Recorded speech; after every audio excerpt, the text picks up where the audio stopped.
Welcome all. We have already started our seventh lesson, that is motion, work and energy. We are supposed to start with our acceleration. Before that we have studied few concepts before. I'll just revise them in short. Speed and velocity. Speed and velocity both are same.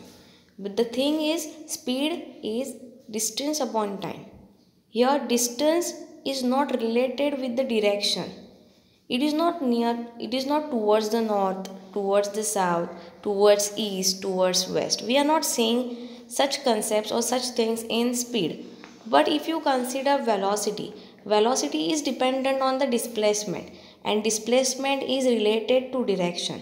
That's why speed, which is dependent on distance, is a scalar quantity, whereas velocity is dependent upon displacement, which is said to be as a vector quantity. Why scalar and vector? Because scalar is only consisting of magnitude, whereas vector quantity consists of magnitude and direction. Now, what is meant by acceleration? If the road is like an highway, you are supposed to drive your vehicle very fast. Sometimes if there are some obstructions in between, there are some problems in between, you speed down your vehicle. So there is change in your acceleration. You are first time you are running your vehicle somewhere about 100 kilometer per hour. If there is a market in between, your speed decreases and you drive somewhere about 40 kilometer per hour. So there is a change in your speed, there is a change in your velocity, and that change in the velocity and the time required for doing that change is said to be as an acceleration. Okay, so you know that the truck driver increases or decreases the velocity of the truck by the means of accelerator. We are also doing the same thing. You might have also seen a toy car that runs on a clockwork spring. When we spring that particular toy, it moves forward. When the spring capacity is over, it stops at that particular place. When it is released on a flat floor, after winding up the spring, it goes in a straight line. However, when it is hit on one side, it changes the direction and keeps on going. If it collides into the wall, it stops. It means that the velocity changes. Same happens when we are driving a vehicle. When the road is straight, we are going with a good speed. But suppose there are turns. If suppose someone came from front, what we do? We decrease our speed. So on the football ground, how does the direction of the ball move? How does the direction of the ball moving in a straight line change? What happens during playing football, or when you are playing football, you kick the ball.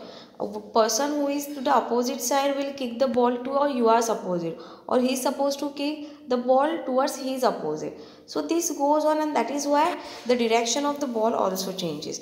We see that some players changing its direction by kicking it. When its direction changes, the velocity of the ball also changes. Some might kick it very slowly, some might kick it very huge part. So that is why the velocity of the ball will also change. The ball is sometimes going to the north side, sometimes you are hitting it and you are throwing the ball to the south side, sometimes it is going to the southeast, southwest. So the directions are changing. This is said to be as an acceleration. The interaction that brings about acceleration is called a force. Force acts on the body. Normally, one thing you should remember, that force is always acting on a body. Always acting means when you are hitting something. For example, if the ball is kept, football, right now it is still, no one is touching it, so there is no force acting on it. But when you kick it, you are applying the force from your body to that ball, and that is why it is in motion. So always remember, force acts on a body. The unit of acceleration is meter per second square. Verify this. This question is mentioned in your workbook. While solving the workbook, I am supposed to give the answer very clearly. Okay, the unit of acceleration is meter per second square. Don't forget this. It is meter per, that is meter upon second square. Now force and acceleration, how they are acting upon each other, that we will see. Now if you are taking two balls, or if you are taking two carom strikers, or if you are playing carom, the coins which are present on the carom board, sometimes they collide to each other. Collide means what? They come in contact with each other. When you hit the striker on the carom coins, that time they move, they get shattered from one place to another. So this happens why? Because you are applying a certain force on that striker, which gives the force to that particular carom coins, and they are moving or they are changing their direction. So take a glass marble and let it roll on a big smooth tabletop. After some time, its velocity will decrease and it will stop. On the carom board too, the carom coin pushed by the striker will move forward some distance. Then it come to a stop. If the coin is pushed after applying a talcum powder to the carom board, it will keep moving for a longer time and then come to a stop. What they want to tell you is this, that if you are taking two marbles, you are giving certain force and you are just throwing them front. At a certain distance, they will stop. Okay, and if you are playing with the carom and later if you apply the talcum powder or the boric powder on it, you can see that the carom coins are sliding a little. The frictional force is less over here, and that's why they are sliding for more time, and later they will also stop. What can you infer from this? What have you understood from this? The velocity of the coin decreases due to the force of the friction. Why the coin decreased? Why the velocity of the coin decreased? Yes, because the force of friction which was present more, because of that the velocity decreased. Suppose if your road is not good, if your road is rough, if it is not straight, if it is not plain, then you will take huge time or you will take longer time to cover a certain distance. But that if you are traveling on a highway where the roads are straight, the road is good, the surface is flat, surface is smooth, then the driving becomes very easy. They want to tell you is that when the surface is not good, the frictional force is always more, and that is why which can affect your acceleration. Okay. The scientist Sir Isaac Newton was the first to study the force and the resulting acceleration. The gravitational force was also studied by Sir Isaac Newton, and he was the first ones to study about it and also related to the acceleration. What is the first law of motion given by Newton? Newton says that if no force is acting on a body, its velocity does not change.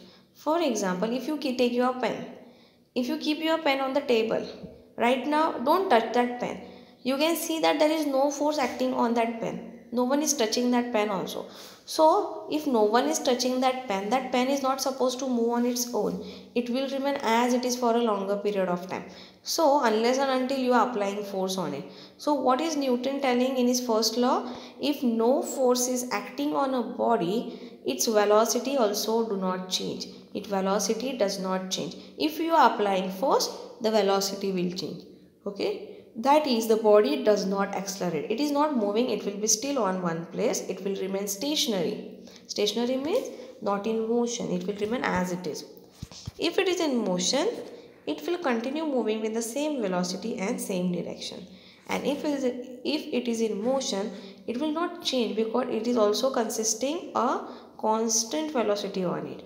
So whenever the force will stop, the velocity will also stop. So we see the next part. Now they have given you the unit for measuring force. Force is measured in unit 1 Newton. Why? Because Newton was the first one to discover this. On the name of him, they are given the unit for force. That force is measured always in Newton, and acceleration is measured in meter per second square. Acceleration is a vector quantity. Is force a vector quantity or not? Just think about it and tell me. Always remember one thing, force means gravitational force. It is acting downwards. So there is a direction over here. So that is why acceleration is vector quantity. Same way force will be also a vector quantity. Now force, displacement and work. Now they have given you force, displacement and work. We will just study this. Now one thing you tell me, if your mother tells you to do a certain work, she tells you to pick up the things which are present in one corner and telling you to shift that things in another corner. What you do, you pick up from one place and you just go move and shift that to the other place. So you are applying a certain force on that particular object. You are picking it up, you are keeping at a different place. So when you are picking it up, you are applying your force, your body energy on it. Same way, you are displacing, you are changing your place from one place to another. So always remember one thing, on work, when you are performing a work, force and displacement equally takes part. So we will just see over here. Now in the figure alongside, a string is attached to the wooden block on the table. It is passed over the pulley and tied up with. On applying a sufficient weight, the block will be seen to move. Okay. Now which force is being applied here? If you can clearly see, here they are applying a certain force. Which force is acting over here? Yes, gravitational force is acting over here. Can you see the displacement? Yes, displacement is also occurring because of the mechanical work. So always remember one thing, work done by the force is equal to force applied to the body into displacement that takes place. If you are picking up the thing, if you are moving from one place to another, you are performing work. And when you are performing work, the formula is force multiplied by displacement because you are changing the place. Okay. In SI system, the unit of work is joule. We have already studied this, and the unit of force is Newton. The unit of displacement is meter, and in CGS system, the unit of work is ERG. These units are very important as compared to your exam point of view. Just go through them properly. If force of 1 Newton parallel to the surface of the table is applied to the wooden blocks of the table, the block is displayed by 1 meter, then it is said that the force has done 1 joule of work. What they want to tell you is that if that block which is present, that orange color one, if it is changing its place, and if you can see the force is acting on it, you can say that the work have already taken part over here. I hope you have understood this lesson. Go through it. I'll just give the question answers very soon. Thank you.